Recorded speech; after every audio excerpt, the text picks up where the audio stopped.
So I'll try and stick recording. Got it. Stick to my 30 minutes, maybe even less. If you look at my publications, the first thing you'll see is that I'm not a policy person, right? So my background is physics, and then I pivoted to environmental sustainability, but more sort of from an engineering industrial ecology point of view. But I here at the Brent School, I'm surrounded by policy folks, environmental economists, so I've sort of absorbed quite a bit policy thinking by osmosis, and also am just increasingly interested in the interventions, the types of interventions that actually will successfully reduce pollution, mitigate climate change. So I'll be the first one to admit that I'm not a policy expert, but about a year ago, I did feel compelled to just jot down an op-ed for The Guardian about starting a discussion about banning fossil fuels. So the most straightforward policy instrument that you can think of. And I think that's how Philip has found me. And so I'm very happy to share my thoughts about that, in addition to what I wrote down in the op-ed. I still very much stand by it. If anything, I think the case gets more urgent and stronger by the day. And Philip mentioned the assessment report 6, right? That came out a couple of weeks ago. So I hope many of you are familiar with this table, right? It's table SPM2 in the summary for policymakers, the physical science basis. And there, again, as done in the previous report in 2018, the IPCC introduces this notion of the remaining carbon budget, which sort of really got me thinking and led to the op-ed. So here you can see the different values for remaining carbon budgets. That table here is basically a function of the approximate warming and the likelihood. So obviously there are many different numbers you can pick. I've seen quite a few people pick the 500 to have 1.5 degrees Celsius warming with a 50% likelihood. I would like the likelihood to be a bit higher than 50-50. That sounds a bit like gambling. So I'm going to pick the 400 for the purpose of this talk. So basically here, what the IPCC says in the physical science space is that if we want to have a 67% likelihood of limiting global warming to 1.5 degrees Celsius, we have a remaining carbon budget of 400 gigatons, and we had that at the beginning of 2020. Okay. So here it is, right at the beginning of 2020, we had 400 gigatons of remaining CO2 budget. Of course, now we already used some up. We already used up about 100 gigatons in the meantime. So now we're down to 300 gigatons, if you believe all the scientific background. And one thing for me that really is absolutely striking is to compare that number, 300 gigatons of remaining carbon CO2 budget, with the amount of fossil carbon that is in the ground. And by that, I mean what the fossil fuel industry calls proved reserves. So you can look that up. I like to every year go in detail through BP's statistical review of world energy, for example. They have very detailed tables about proved reserves of oil, coal, and natural gas. And then if you take those numbers and you combine them with an carbon content, average carbon contents of these reserves, then you end up with this number here. And that's for me sort of when the alarm bells start ringing and red flags are sort of popping up. So this is 3,600 gigatons. You can do that calculation sort of differently. Other people have come up with slightly different values. I think it's sort of, to be honest, sort of not really worth trying to argue over the number. Everyone agrees that it's many, many times the amount that many times that 300 gigatons or 400 or even 500 gigatons, whatever number you want to pick.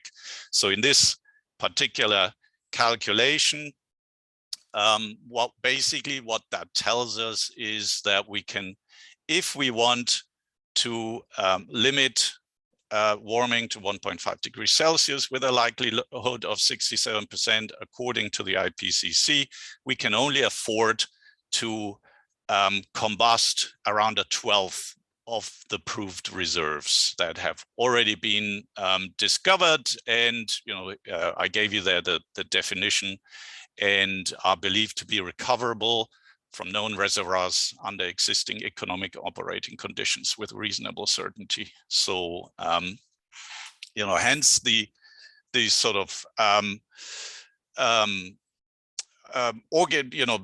non-profits organizations that sort of have their slogan, leave it in the ground. So this is indeed what we need to do. All right. Next slide. So here is another sort of interesting publication that actually just came up. It's only came out, I think, like literally a week ago. It's only available online. The Guardian again ran a big story about what the authors call carbon bombs. You can look it up on the Guardian website, or just go straight to that publication. So there, the author team from the UK went through the trouble and mapping out all fossil fuel extraction projects that are larger than 1 gigaton of potential CO2 emissions. So that's not even all projects, it's just these large projects. And here in this map, it's aggregated by nation. So it's not, you don't see the individual projects, but it's just aggregated by nation. And according to that research, just all the large projects in China are already large enough to blow the 300 gigaton carbon budget, or United States and Canada and Russia together is already large enough to blow the 300 gigaton carbon budget. So, any number of combinations here. So it's at that point, I sort of rest my case here. So it's really about what are the best policy instruments to leave these enormous amounts of fossil carbon in the ground that we have already found and that are could be extracted. Okay, so as Philip mentioned, I'm a physicist by training, so I am not afraid of very complicated calculations and formulas. So I'm going to present one to you now. So here it is. So that's just really the numbers, and obviously I'm not the only one that points this out. So if we keep emitting around 40 gigatons of CO2 emissions per year, then we've blown our remaining global carbon budget in about 7.5 years. So that's just really, that's a stunning number. So I do think words like crisis are absolutely appropriate at this point.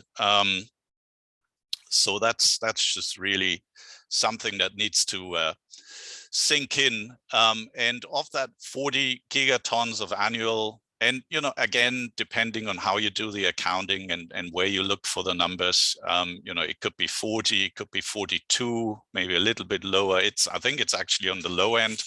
Of that 40 gigatons, about 36 is fossil CO2 from fossil fuels. And that's basically where I then start to think like, what, you know, this is an extreme situation that requires very powerful policy instruments and very powerful interventions. And to me, just the obvious and most straightforward one at that point seems to be a fossil fuel ban. If you read the op-ed, you know, like examples that I bring up is that where we really successfully addressed global environmental issues with bans are the example of getting lead out of leaded gasoline. You know, that was a ban, and also the Montreal Protocol is basically about a phase out of CFCs. Right, and as you know, the Kyoto Protocol was modeled on the Montreal Protocol, and I think at least partially due to the success of the Montreal Protocol, and it was not about a CFC tax or a CFC cap and trade. It was a ban and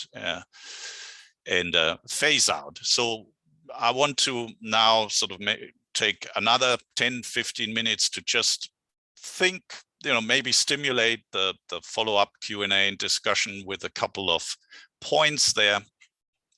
In practice, of course, a ban means a phase out. So, you know, I think you can like almost, well, I don't want to say you can use those words synonymously, but in practice, a ban obviously doesn't mean like everything stops right now. At the same time, it's a phase out. With maybe different timetables for different industries or sectors or applications, maybe some exceptions for a while. I mean, that's just the reality, I think, where of an actual designing an actual phase out. Again, just looking at the equation above, I feel like at this point to be successful, pretty much any and all policy instruments need to effectively lead to a phase out of fossil fuels. So I think that's sort of a newer insight now that the IPCC urges us to stay within that carbon budget and reach what they call net zero. It's at this point, you know, like something like a carbon tax. I have plenty of colleagues here that are environmental economists that are, you know, I have one colleague that's trying to calculate the social cost of carbon. Apparently, you can get numbers anywhere from $100 to $1,000. So that you can argue, you know, I think the whole idea of a carbon tax is also sort of based on this idea that there is actually sort of an optimal level of emissions that you can sort of work towards with a carbon tax, the same with a cap and trade, right? Basically that you cap it at this sort of optimal, efficient level. Whatever that is, however you define it. But I think at that point, there's sort of an emerging agreement that this optimal level is actually zero. So it doesn't matter what policy instrument you use, essentially what you need to work towards is to phase out fossil fuels. And at that point, I feel that a ban is just sort of more straightforward and maybe even sort of more straightforward to implement. Other policy instruments that have been really popular in the past, and I think I personally feel have failed us, is rather than to target fossil fuels, to actually just foster and subsidize renewable energy. And I think it has been successful to some extent. There's more renewable energy capacity now. in the world. But I think one thing that we now observe is that increasing the use of renewable energy is actually not the same as phasing out fossil fuels, and that's really an important insight, and should be a big lesson to us. Of course, a ban only works if viable substitutes exist. I'm going to go out here on a limb and say they do exist. We can do that. And then fossil fuel phase outs can come in many different forms. I have one slide about that, just to, it's not a one size fits all. There are many different ways to design policy for phase outs. And I do actually feel that support for fossil fuel phase out is growing around the world, which I find extremely encouraging. As I mentioned earlier, there are various nonprofits around the world that basically focus on fossil fuel phase outs. The best known ones are probably the Bill McKibben's organization, 350.org, and then maybe even more so at this point, the Fossil Fuel Treaty, so the Non-Proliferation Treaty, and also an organization that's been around for a while, is the Leave It in the Ground, also from the UK. So just a few more notes. So this is just to back up what I said, that using renewable energy, increasing renewable energy is not the same as decreasing fossil fuels, right? If you look at the historical data, we've been increasing everything. So you can see renewables there in dark blue, and then hydroelectricity is orange, is separate. You can see obviously they've been increasing over the years and over the decades, but so have fossil fuels also. So they still make up 84% of the fuel mix, the energy mix globally. Jacobson and DeLucchi were probably the researchers and colleagues that convinced me that 100% renewable energy scenarios are actually technical and economically feasible. So here, obviously, there's a lot of research, so they are not the only ones, but they're the ones that I stumbled upon, and I know Mark DeLucchi quite well. So they had, in November 2009, they had this Scientific American article published, and that was sort of followed up in 2011 with a two-part big paper in energy policy, basically coming up with 100% renewable energy scenarios, and working through those scenarios basically convinced me that yes, this is actually possible. It's both technically and economically feasible. And as you can see by the publication date, this was like well over a decade ago. So we've been, we had that work, and I think that knowledge for now well over a decade. Obviously, there's a lot of detail to go into. I mean, the big strategy of Jacobson and DeLucchi is just, if you have to summarize it, it's basically electrify as much as you can, and empower it with renewable electricity, and then use hydrogen everywhere else. That's sort of their main proposal. They're not big fans of bioenergy, but in some applications that may also play a role. But that's essentially their idea, and those are the scenarios they work out. So since the 2011 publication, they've kind of fleshed out those scenarios more. They have now one for every state in the US. So they have like 50 scenarios now for every single state. So they've been sort of chipping away at that. I think it'll get ever harder to claim that this is actually not technically or economically feasible. And then finally, I think this is my final slide. So, I started to think a little bit more about sort of the policy landscape and so the implications of actually, talking in earnest about a fossil fuel ban / phase out, and sort of realized that once you start reading on it, there is actually some literature which is encouraging. And Philip's absolutely right. The IPCC doesn't really talk about it. And also it's much less than if you look at the cap and trade or carbon tax literature. But maybe that's about to change. I think broadly you could think about phase outs and bans in that sort of pinning them into supply side interventions, demand side interventions. So by that I mean that supply side intervention would be something like banning new extraction projects or early retirement of existing extraction projects, or banning new distribution infrastructure pipelines. That would be, banning or phasing out supply of fossil fuels, but then there's also the other side. So that's what I call demand side interventions.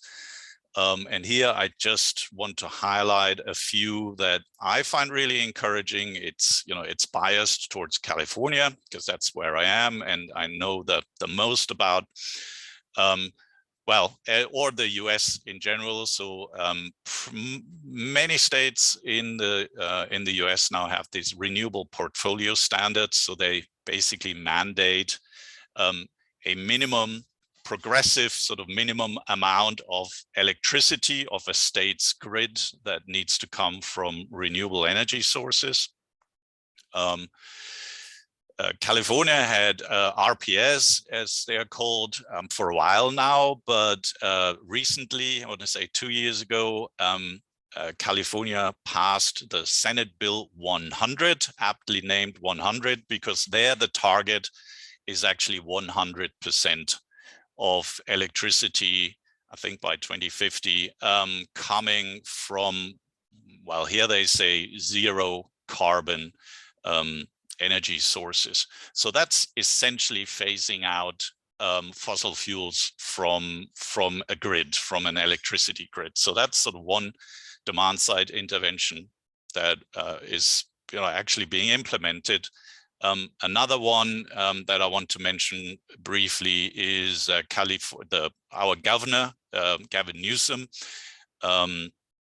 It was big in the news here in the US. I think last year he signed an executive order, N7920, and again, it's designed to essentially phase out internal combustion vehicles from California. So it's, again, so progressive zero, they call it zero emission vehicles because they can't be technology specific. So zero tailpipe emission vehicles. And it has progressive sales mandates. And again, I think by 2035, says the executive order, 100% of new vehicle sales in California must be zero emission vehicles. And then in the building sector, obviously the building sector is a big source and still and consumer of fossil fuels. One thing that I start to see popping up mostly on a sort of local level here in California are this what I would call all electric building codes. So we have actually one here in Santa Barbara that just got passed, and that essentially, that one is very specific, it's very small scale in all fairness, but it essentially says that all new commercial buildings that are built in Santa Barbara County must be all electric. So, and that's essentially phasing out natural gas from buildings. So that's just another sort of example of a demand side intervention. So obvious issues to consider when it comes to policy to mitigate climate change. One that I find, my colleagues talk an awful lot about is leakage, right? Carbon leakage. Just the other day, I went to a presentation and they looked at the case of, I think it was British Columbia implementing a carbon tax, but at the same time not taxing or having any provisions about the imports of fossil fuels. And surprise, surprise, what they found is that once the carbon tax was implemented for local fossil fuels, there was an increase in fossil fuel imports, right? So leakage, of course, is a problem that needs to be on the radar. I think, so very targeted supply side interventions, I would assume, also suffer from the risk of leakage. That's why I find demand side interventions attractive. I actually think that the risk and the dangers of leakage are smaller. But again, I haven't completely thought through that. But a renewable portfolio standard is basically phasing out fossil fuels from the grid. So I don't see how sort of leakage is a problem there. And then, of course, transparency and enforceability are other sort of things that I think need to be considered when you think about policy instruments to phase out fossil fuels or mitigate climate change. One thing that I've read about in favor of supply side interventions, like banning new big fossil fuel projects, would be the transparency, that it would be very easy to actually see whether that ban is actually working, simply like with even just satellite imagery. I think that's all indeed I have. So I think at this point I will hand it back to Philip. We can. Okay, perfect. Thank you very much, Professor Geyer. Give it up for him. Thank you. Thank you. So, so far we didn't receive any questions in the chat. So everyone that is on Zoom, please be encouraged to put your questions into the chat. And so to kick it off, Professor Geyer, from the IPCC, we also know that 45% of the emissions come from the top 10%, the top 10 of the richest, so to say. And yeah, for the top polluters, the elasticity of the price elasticity is very low. They don't care if the goods, they increase in price because they have plenty of money, and so they don't care. And if they are such a big issue, and if they're not sensitive to prices, like it's kind of like obvious that you need to think of regulative norms that could work in this case. But then what is your suggestion? Why do you think that if you go to Google Scholar and you look for a research which is being completed on this topic, like how is like a fossil fuel ban influencing the industry and the society, you barely find anything. So there's so few research in this area, and at the same time it seems to be so overwhelmingly urgent. So how can you explain this discrepancy between those observations? Right. Yeah, it's a really good point.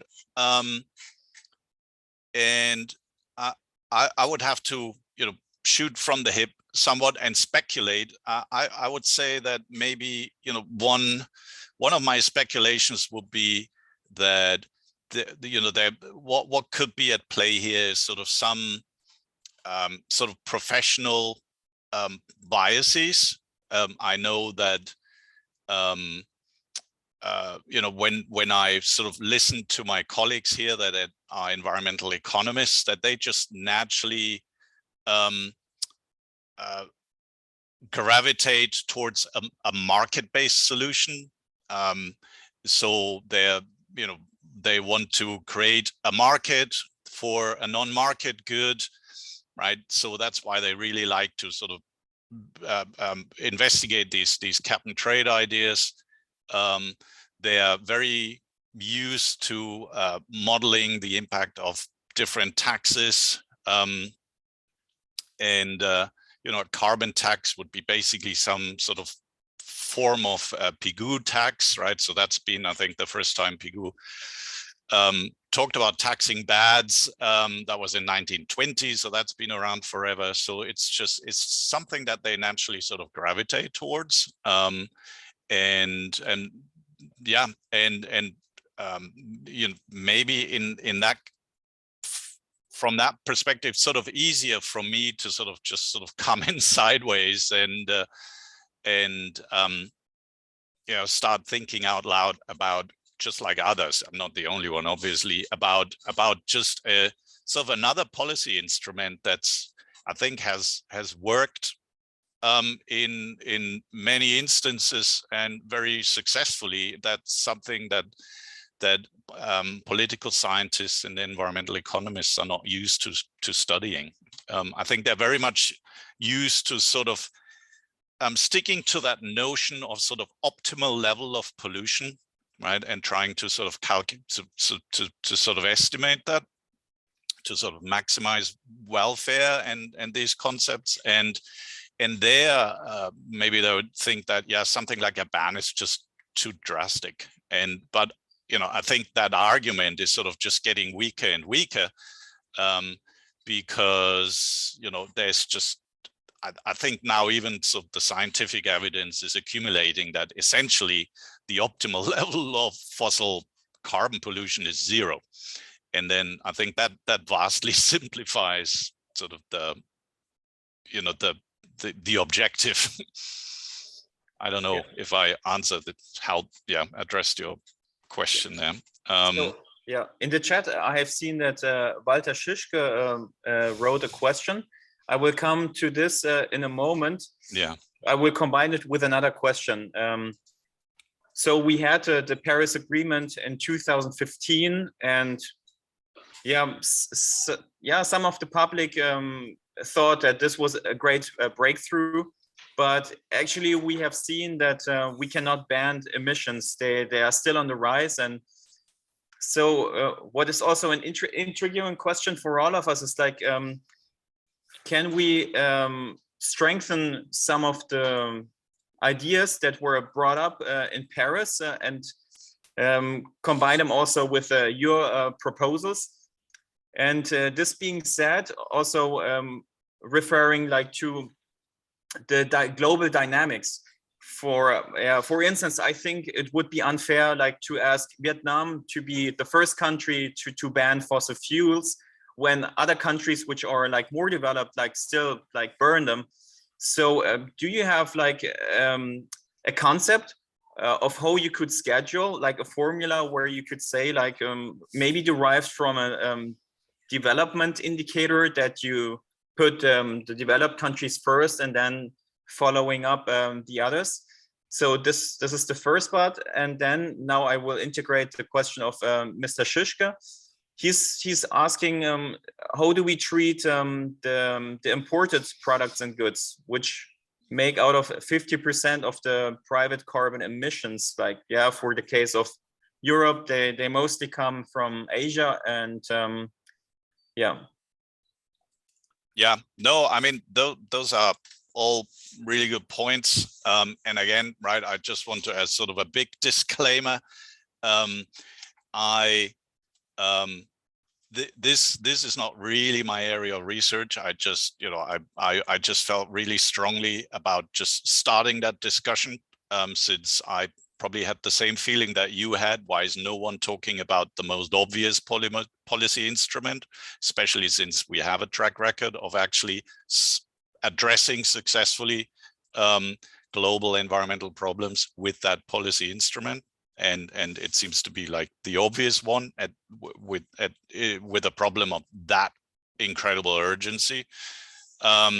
So you know, I'll be the first one to say that I haven't worked through all the implications. I have not worked out, you know, like a plan about here's how we're going to do this, these countries first, these sectors first. Having said that, I did start to just think a little bit about it, and I do think that bans, you know, we don't need like a global agreement to start with these kind of phase outs. I actually do think that those type of phase outs are things that can actually be potentially be implemented unilaterally, right? So this could be one country could make the decision, and that could be, have a really powerful sort of signaling to other countries that, we're serious about this, we can do this. And I think you're absolutely right. It would be, the obvious for the highly developed economies to lead such efforts, such phase outs. And, obviously those are only the ones that have by far the largest historical fossil fuel emissions. So that would make obvious sense. And then, of course, yeah, this is what my colleagues call carbon leakage, right? How do you deal with carbon crossing borders one way or the other? And that's something that is a big problem with carbon tax, as far as I understand. And I did, sort of in a naive physicist, industrial ecologist way, at some point, I did ask a colleague of mine, why don't you just also tax the same way carbon imports, right? And then he immediately said, oh no, that wouldn't work with the World Trade Organization, and that this could not be done. But like maybe I mean, at that point I would just say, well, but maybe it needs to be done. So, and then of course, clearly, once you get into that, taxing carbon imports, then I think the devil is quickly in the detail. So one thing that I started thinking about is that with these, what I call the demand side phase outs, like the California ones that I listed, I actually wonder whether they are less likely to suffer from leakage. So if you basically phase out fossil fuel demand rather than fossil fuel supply. But again, I'm just going to be honest there and say, like, I haven't completed that work through. That is just that's just an intuition that I have. Thank you. Now we have a question from the audience here. Right. Hey, yesterday I just read an article about resource supply, especially metals, and they stated that if we wanted to do all the energy consumption produced via renewable energies, we had to raise up our supply and had to dig for far more resources like nickel, where they stated that that had to be increased by a factor of 4 or so, and lithium by a factor of 190. Wouldn't it be in light of that more or better another approach to just reduce the overall energy consumption? Yeah, thanks for that question. I think, and I think that is sometimes what I feel is sort of one of the shortcomings of sort of a climate change debate that doesn't also consider other environmental concerns, which come into play when you say, okay, like, let's say currently the global energy consumption is right around 600 exajoules, right? And there are, I think, very credible scenarios about providing 600 exajoules worth of energy every year with a completely renewable scenario. But then, of course, global energy demand is still projected to increase further. So at some point, it's supposed to be 700, 800, 900. And I think at some point, even a completely renewable energy system would come with extremely large environmental impacts, be they biodiversity or non-renewable resource depletion or things like that. So I think a transition to a renewable energy system, I completely agree with you, needs to somehow go hand in hand with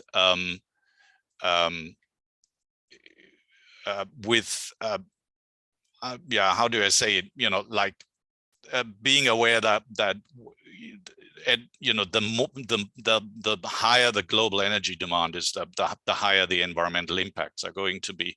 So and that would just mean, yeah, being more efficient and not keeping you know, track of the importance of limiting total energy consumption. So then we have a short question from the chat, like given that the fossil fuel or the emissions from fossil fuel are rising, what is your best guess, like what will be the global warming end of the century? And then let me add another question. The question is, how do we put the fossil fuel bans on the political agenda? So now in the last couple of weeks, we have seen that, yeah, scientists all around the world are also applying like tactics of civil disobedience. I don't know if everyone like knows of Peter Kalmus. Do you know Peter Kalmus? Yeah, he keeps popping up in my Twitter feed. Yeah, yeah, absolutely. Mine as well. So yes, for the others who don't know him, he is a NASA scientist, and he chained himself to the Chase Bank in Los Angeles because they're like one of the biggest financiers for fossil fuel projects in the world. And we also like have our small history here in Freiburg of like kind of civil disobedience. Like I told you that we had like that for us this was also an important date, like the publication date of the last publication of the IPCC, the 4th of April.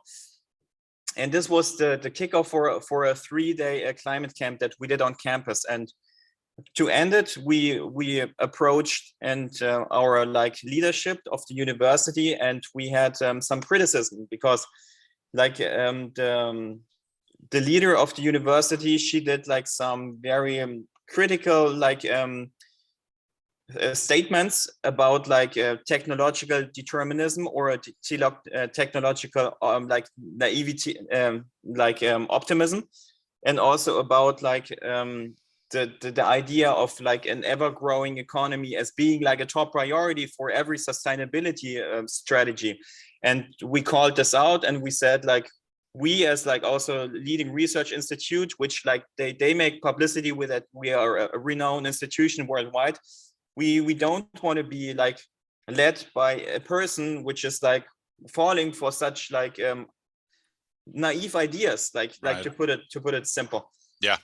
And then like the question is like, and then she replied like, we as university, we only have 3 like fields of action. It's like the operations of our institution, it's teaching, and it's research. And then what we want to also implement as new idea, we say, no, you also have like the 4th, which is transformative research. That means like whenever researchers make findings which are important for the welfare for globally for the whole population, then it's not enough to publish this and go back to work, but it's like to make sure media and society pick it up and and do some action about it and do some counteraction. And so first, like, do you agree with that approach or with that idea of transformative research and responsibility? And how do you live that in Santa Barbara? And how do you think about people that apply civil disobedience in our times? Well, just to answer that last question, I have complete understanding of why people would do that now. I do think, you know, like there was this question here in the chat about, you know, where we headed. I think, I mean, I personally think that you know, and it's looking like really pretty desperate. It's just one bad news after another bad news. I just find it really hard to see any good news. yeah, as you can see, I mean, emissions are still, you know, we're not even bending the curve of emissions, right? They're still growing. The only point in which emissions actually briefly decreased was the Great Recession in 2009. So that's why I'm just coming out strongly saying it, whatever we have tried in the last 30 years was a dismal failure. And I think the first thing is to just be honest about this.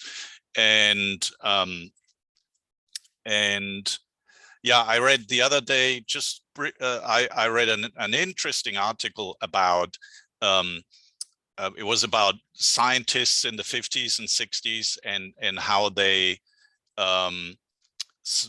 thought that, you know, scientists had absolutely zero role to play in policy, so they should just completely stay out of it. And I don't agree with that at all. So I agree with you that, you know, especially with something sort of as dramatic as this sort of old model that the scientists create the science and the knowledge and the data and then just hand it off and then just you know, go back to the offices. I don't feel that that's working, and that's an appropriate model. You know, I think there was always sort of a blurry line between, you know, like environmental science and environmental activism. So that's kind of where I am myself, actually, Philip, is trying to figure out what my role should be.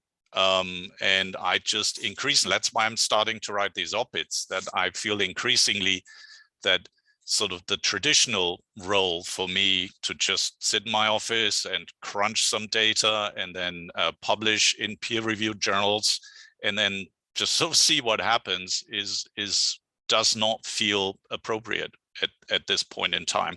And I'm still, to be honest, I'm still navigating and trying to figure out what it should be instead. I,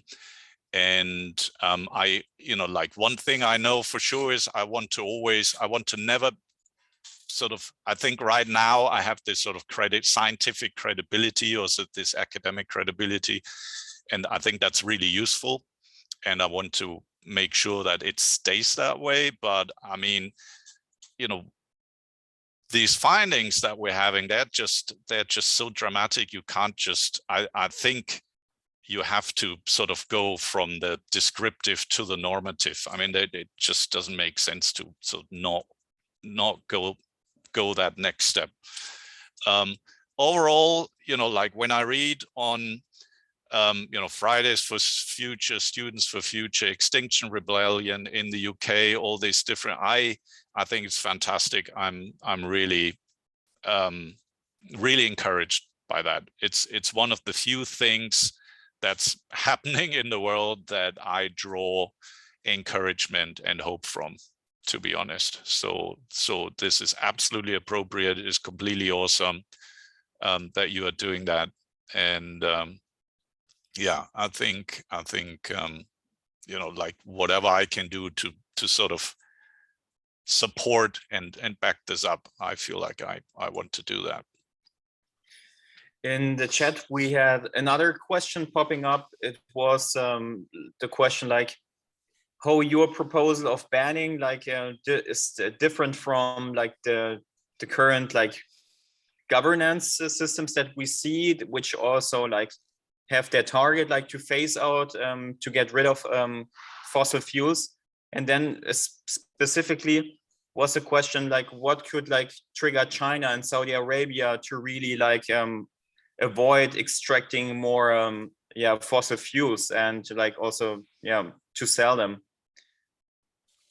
I mean, just to the last problem, I don't know. I mean, I think one thing that we can do, you know, like in Europe and in theory in North America, is to just agree that we're going to completely stop using fossil fuels in our energy systems. I think, I mean, that for me at this point, it's sort of obvious and a no-brainer. What that means for, you know, the enormous fossil fuel reserves in the Middle East and China, right? I'm not sure, but you know, I think at that point one also needs to just maybe accept that there's just very, you know, there are just limits to what you can do with regards to, you know, different sovereign nations, maybe, other than just leading by example, and also just dramatically reducing the demand for fossil fuels, so that they increasingly end up with, you know, what they call stranded assets, right? Which is basically fossil fuel deposits that are just on the books but not worth extracting anymore at this point.